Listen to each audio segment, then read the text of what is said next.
주제는 여러분들도 많이 이제 제목에서 보셨으니까 아실 텐데, 이제 마케팅 퍼널에 대한 이야기를 좀 나눠볼 것 같아요. 네, 아이버스에서 운회로 활동하고 있고 마케팅 랩소디에서 본부장을 맡고 있는 운회입니다. 아이버스 이미 많이 들어오신 분들은 아실 건데, 은혜님이 이제 트레이드마크죠. 이제 마스크를 자꾸 쓰고 계시는데, 원래 오늘 오실 때 그 오징어 게임 이거 쓰고 오신다고 하셨거든요. 그거 어디 가고 왜 마스크만 쓰고 계세요? 배송을 시켰는데 심지어 배송지도 아이버스로 시켜놨었는데 네. 갑자기 물량 딸린다고 배송을 취소하셨더라고요. 그죠. 그 마스크 네. 아마 31일 날 그 할로윈데이 그거 하느라고 아마 맞아요, 다시 맞아요. 됐을 수도 네. 있을 것 같은데요. 심지어 저 10월 초에 주문했었는데 안 된다고. 네.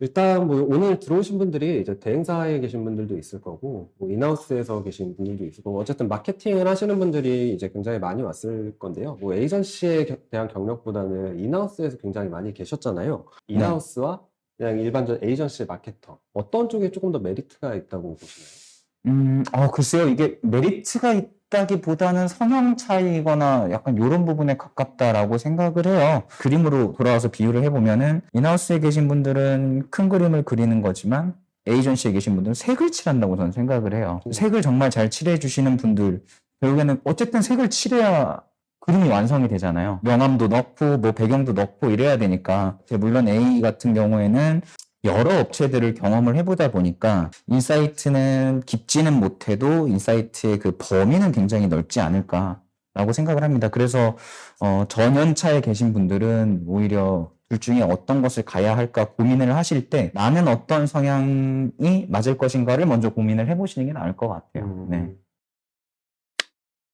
네, 그럼 오늘 웨비나의 주제죠. 마케팅 퍼널.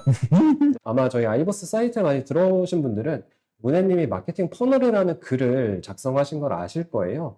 이제 그 글에 대해서 좀 간략하게만 좀 말씀을 부탁드리고, 그리고 그 글에 있는 부분하고 라이브를 진행하는 부분하고 좀 유사할지 그런 부분들에 대해서 좀 간략하게 좀 소개 좀 부탁드리겠습니다. 네, 제가 작성했었던 글 같은 경우는 퍼널의 정의, 그다음에 원리 이런 것들을 좀 개괄적으로 갖다가 써놓은 거였어요. 특히나 인하우스 계신 분들한테 더욱더 도움이 되셨으면 하는 마음에서 이제 썼었던 부분이기도 하고요. 그거에 대비해서 오늘 라이브 내용은 그 글을 안 읽어보셨으면 다시 돌아가서 읽어보시라고 내용을 일부러 단순화시켰고 그리고 거기에서 이야기를 일부러 안 한 부분 혹은 못한 부분들이 있어요. 그 부분들을 살을 조금 더 붙였습니다. 그럼 마케팅 퍼널이라는 주제를 정하셨잖아요. 네. 그 마케팅 퍼널로 이렇게 정하신 이유가 있을까요? 제가 딱 10년 동안 여기 업계에 있으면서 다양한 분들을 만나면서 느낀 건 퍼널대로 움직이시는 분들을 손에 꼽았었어요, 저는. 이상한데? 라는 생각을 되게 많이 하게 되더라고요. 기본 중에 기본인 이 친구를 모르는 분들한테 이제 공유를 해드리고자 이걸 주제로 갖다가 정했습니다. 마케팅 퍼널이 좀 중요한 이유가 있을까요?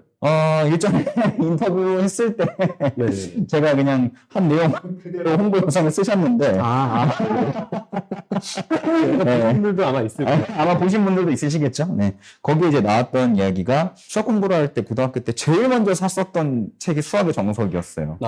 네, 그런 이제 되게 정석적이고 기초적인 그 교보제가 있는데 이름을 비유를 하자면 마케팅의 정석이 바로 퍼널이다라고 생각을 해요. 정석이 의미하는 바가 상당히 큰데 바둑을 심지어 둘 때도 후석과 정석을 모르면 아무것도 할 수 없거든요. 사전에서 찾아보면 마땅히 일이 이루어져야 되는 방식 뭐 이런 식으로 갖다가 나와 있어요. 마케팅 정석이라고 다시 또 같이 이야기를 하면 퍼널과 정석을 동일선상에 놓고 봤을 때 마케팅을 함에 있어서 당연히 해야 되는 일의 방식이기 때문에 마케팅 퍼널이 곧 마케팅 정석과 같다라고 생각을 하고 있습니다.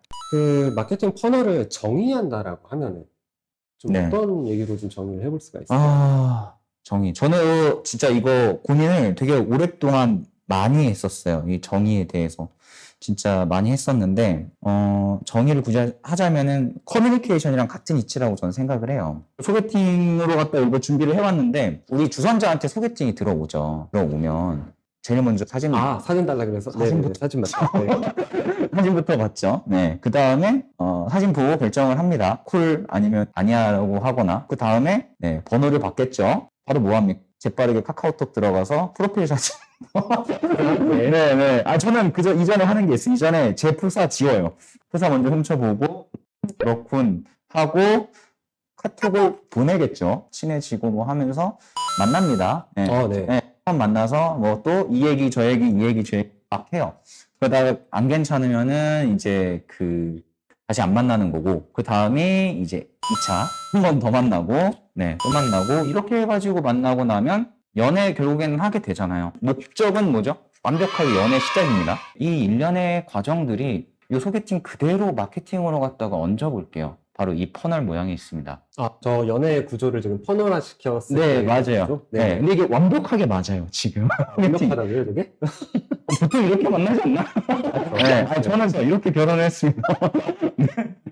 이렇게 결혼을 했어요? 나 퍼널 거쳐서 했다. 네, 아무튼 뭐 이런 식으로 갔다가 이제 진행이 되다 보니까, 연애의 구조와 그 다음에 이 퍼널의 구조가 되게 똑같습니다. 이 각 단계가 네 단계에 걸쳐가지고 일반적으로 이루어져 있는데, 제가 쓴 글에서는, 이 단계가 훨씬 많았을 건데, 좀 단순화시켰어요. 어쨌든 이 인지 도달, 그 다음에 참여, 방문, 전환, 이런 식으로 갔다가 보통 소개팅과 이어져서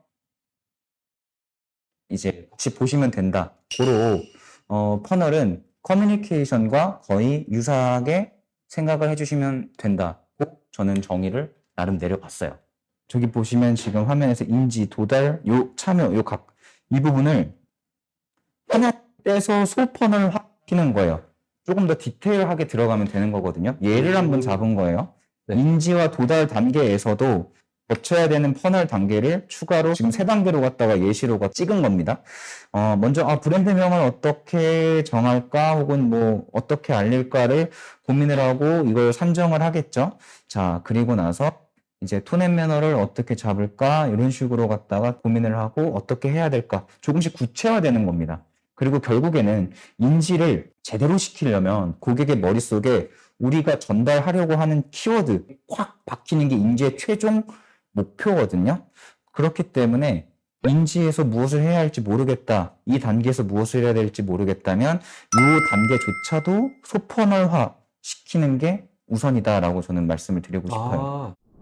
저는 참여를 이걸 어떤 걸로 예시를 드릴까 하다가 SNS 이벤트로 갔다가 했어요. 보통 일반적으로 저 위쪽에 제일 넓은 영역은 사람들이 제일 하기 쉬운 것 혹은 내가 제일 하기 쉬운 것부터 하면 돼요. 그래서 참여해서 SNS 이벤트라고 가정을 했을 때 제일 사람들이 쉽게 할 수 있는 거 우리 할 수 있는 좋아요. 그 다음으로 손가락을 더 움직여야 되는 뭐 댓글 뭐 이런 이벤트도 또 이제 진행을 해보고 그 다음에 이제 최종적으로는 제가 리뷰 이벤트라고 썼는데 결론적으로 얘기하면은 체험단이라고 생각을 해주시면 돼요. 방문의 최종적인 목표 자체는 일반적으로 오가닉한 유입이 제일 목표예요. 그러려면 이게 참 재밌는 게 바이럴 방문, 그 다음 SN은 서치헤드 방문이라고 생각을 해주시면 돼요. 이 퍼널이라는 게 지금 여기에서 제가 말씀을 드리려고 하는 건 각 위의 단계가 이루어지지 않으면 다음 단계가 이뤄내기가 힘들어요. SA에 하기도 힘들 수도 있고, 그 다음에 오가닉. 이게 작은 부분에서는 그런데 다시 큰 영역으로 가볼게요. 큰 퍼널로 보시면은 인지와 도달이 안 되면 참여하기도 어렵고요. 그죠. 그 다음에 인지와 도달과 참여가 이루어지지 않으면 방문이 이루어지지 않습니다. 방문의 목적이 오가닉하다라고 봤을 때는 네. 인지와 도달이 필요하고 그쵸. 참여가 필요한데 그게 없다면 방문이 이루어지지 않는다. 그렇죠. 결국에는 아래로 갈수록 퍼널은 그 위의 것들을 반드시 수행 혹은 완료가 되어야 이루어지는 겁니다. 일단 방문에 있어서 바이럴 방문과 SA, 오가닉 이런 부분들을 사람들이 알아서 들어오게 만드는 과정 중에 하나다. 그래서 방문을 하게 한다라고 정리를 해주셨었습니다. 네, 순전하게 저는 이렇게 부르고 보면은 이제 전환 같은 경우는 제일 위에 뭐 필요성 전환이 있고 충동성 전환이 있고 최면성 전환이 있다. 뭐 이렇게 제가 써놨잖아요. 필요성 전환은 진짜 필요해서 검색하는 사람들. 그럼 뭐 약간 뭐 칫솔 같은 거나 그렇죠. 생필품 네, 생필품 같은 경우. 근데 그게 아니더라도 굳이 우리 무엇이든지 갖다가 차 사야 되는 필요성 전환인 거예요. 차가 지금 필요한 상황이에요. 업무적으로나 아니면은 생활적으로 어쩔 수 없이 차가 필요한 상황이라면 저 필요성 전환에 들어갈 수가 있겠죠. 충동성 전환은 이제 흔히 말하는 SNS 대란템이라던가 충동 구매를 불러일으킬 수 있을 만한 광고에 속는 전환. 맞습니다. 맞습니다. 네. 저 최면성 전환이 진짜 제일 어려운 건데 저는 최면성 혹은 설득성이라고 표현을 하거든요. 네. 어떻게 해서든 불필요한 것임에도 불구하고 사게 만드는 거. 아, 이거 근데 지금 딱 하나 제가 떠오르는 아이템이 있는데, 이건 얘기하면 특정 업체를 까는 거, 말도 안 되는 것들? 뭐 이런 식으로. 뭐 리텐션은 결국엔 재구매겠죠? 저게 제일 어려운 거니까. 결국엔 전환 퍼널 안에서도 소퍼널을 이렇게 짜서 이 친구들한테 어떻게 매체를 나눠야 될까? 믹스도 새로 이렇게 짤 수 있는 부분인 거고, 각 단계에서 또 추가로 우리가 달성해야 되는 목표, 이런 것들도 이제 짤 수 있겠죠. 네. 저기서도 퍼널이 또 나눠질 것 같은데. 그렇죠. 네, 저기서 또 나눠질 수 있죠. 필요성 전환이랑 충동성 전환, 그리고 최면성은 가장 장기간 플레이 될 것 같고. 맞습니다. 필요성이 그리고 이제 충동성이 좀 단기간 플레이 될 것 같아요. 그것도 퍼널로 나눠서 그럼 처음에는 어떤 것들을 소구하고, 중반에는 어떤 것들을 소구하고, 마지막에 또 어떤 것들을 소구해가지고 전환을 내는지, 그 퍼널까지도 또 들어갈 수도 있겠네요. 네, 맞아요. 그렇게 생각을 해주시면 될 것 같아요. 네, 뭐 이렇게 해서 퍼널의 좀 단계별 목적을 좀 본 것 같아요. 네. 네, 근데 이제 퍼널이라고 하는 게 지금 저희가 어떻게 보면 되게 제너럴한 퍼널에 대해서 얘기를 해본 것 같거든요. 여러분들도 그 온라인상에서 이제 퍼널이라는 걸 검색하면 나오는 딱 그런 화면들이고 그런 내용들이긴 한데, 이거를 기업의 입장에서 가져가는 순간 되게 많이 바뀌거든요.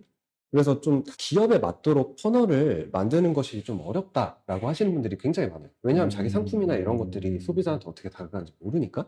그래서 이런 어려운 점이 있을 때 어떻게 풀면 좀 좋을지. 아, 근데 되게 어려운 질문이다. 솔직하게 말씀드리면은 이게 어려운 경우 둘 중에 하나예요. 둘 중에 하나나 둘 다나. 첫 번째가 퍼널 구조를 정확하게 이해를 못 하시는 분들. 네. 그다음에 두 번째가 내 브랜드가 어떤지를 몰라요. 즉 유저 전이 설정과 그러니까 UX 유저 전이를 설정을 해도 검증이 안 된 채로 설정만 되어 있는 분들한테는 이게 어려울 수밖에 없어요. 가설과 검증이 이루어지고 그다음에 수정이 이루어지고 가설, 검증, 수정 이게 계속해서 반복이 되면서 결국 그 UX는 고도화돼야 되는 게 맞잖아요. 그 크로스 해킹 아니에요 방금 그게? 맞네. 그래 다 갖다 쓰네. 네, 어쨌든 네, 다 갖다 쓰네요. 머릿속에 섞여 있어서 그런가? 네. 아무튼 이게 바뀌고 하는 모든 일련의 과정들을 이해를 하고 그다음에 내가 참여를 했으면 자연스럽게 우리 브랜드와 코어 타겟과 이런 것들이 잘 이루어지게 되어 있어요. 근데 제일 먼저 결국에는 페르소나를 만들어내는 거죠. 페르소나를 만든다. 되게 재밌다. 네, 그죠. 아무튼 뭐 이런 식으로 뭐 퍼널을 하는데, 퍼널 할 때 팁 좀 이제 얘기해 주시죠. 네. 팁 같은 경우는 되게 솔직히 말해서 이게 버무려지는 게 있어요. 뭐랑 버무려지냐면은, KPI랑 결국 버무려질 수밖에 없습니다. KPI 요? 네. 요것만 놓고 봤을 때, 각 단계별로 갖다가 달성해야 되는 KPI를 산정하시면은, 요거 쪼개는 게 더 쉬워져요. 달성해야 되는 KPI라는 걸 산정을 딱 해놓으면, 그때부터 이게 쭉쭉쭉쭉쭉 짜기가 그나마 쉬워집니다. 네, 이거를 좀 쉽게 더 풀어드리자면, 원래 KPI라고 하는 거는 기업의 KPI가 있고, 이렇게 돼 있는데, 인지의 KPI를 만들고, 참여의 KPI를 만들고, 방문의 KPI를 만들라는 얘기 같은데? 맞습니다. 네네. 네, 맞아요. 각 단계별로 KPI를 만들고, 그 KPI를 달성하고자 소퍼널을 다시 짜보면은 훨씬 더 이루기가 쉬워요. 뭐 KPI에서 어떤 걸 산정해야 돼요라고 이제 많이들 문의를 주시는데 솔직히 이야기해서 KPI는 엄청 커다랗게 달성해야 되는 KPI, 저는 그걸 이제 궁극적 KPI 혹은 뭐 얼티메이트 KPI라고 이야기하는데 네. 또 역시 똑같이 계속 쪼개요. 그죠. 네, 쪼개서 KPI를 이제 맞춰가다 보면 그리고 그게 퍼널이랑 같이 버무려지면 거기에서 뭐가 나오냐면 거기서부터 마케팅 전략이 나와요. 산정하는 방법들이 거의 정해져 있고 그다음에 어떤 식으로 갖다가 산정을 하고 또 무엇을 봐야 하는지가 있어요. 근데 그거를 여기서 말씀드리는 건 좀 그렇고 저도 먹고 살아야 되기 때문에 네. 여러분들도 아마 지금 마케팅을 하고 계시다라고 하면은 노출 클릭 전환이라는 거를 아마 지표를 많이 보실 거예요. 인풋 클릭, 뭐 코스트, 컨버전, 리벤유가 되겠죠. 뭐 리뷰나 근데 그게 퍼널입니다. 노출이 인지 영역이고요. 클릭이 유입 영역이고 전환이 그냥 전환이에요. 네, 그거 보면 되는 거예요. 그래서 퍼널은 아까 말씀 주신 것처럼 정석, 마케팅의 가장 기본이다라고 네. 볼 수 있는 하나의 좀 형태인 것 같습니다. 그럼 제가 다라고 이야기하는 이유가 바로 그거예요. 갖다 붙이기만 하면 다르죠. 갖다 붙이기만 하면 이건 좀 아니 모든 영역에 다 퍼널이 널려 있다로 포장하겠습니다. 네. 네.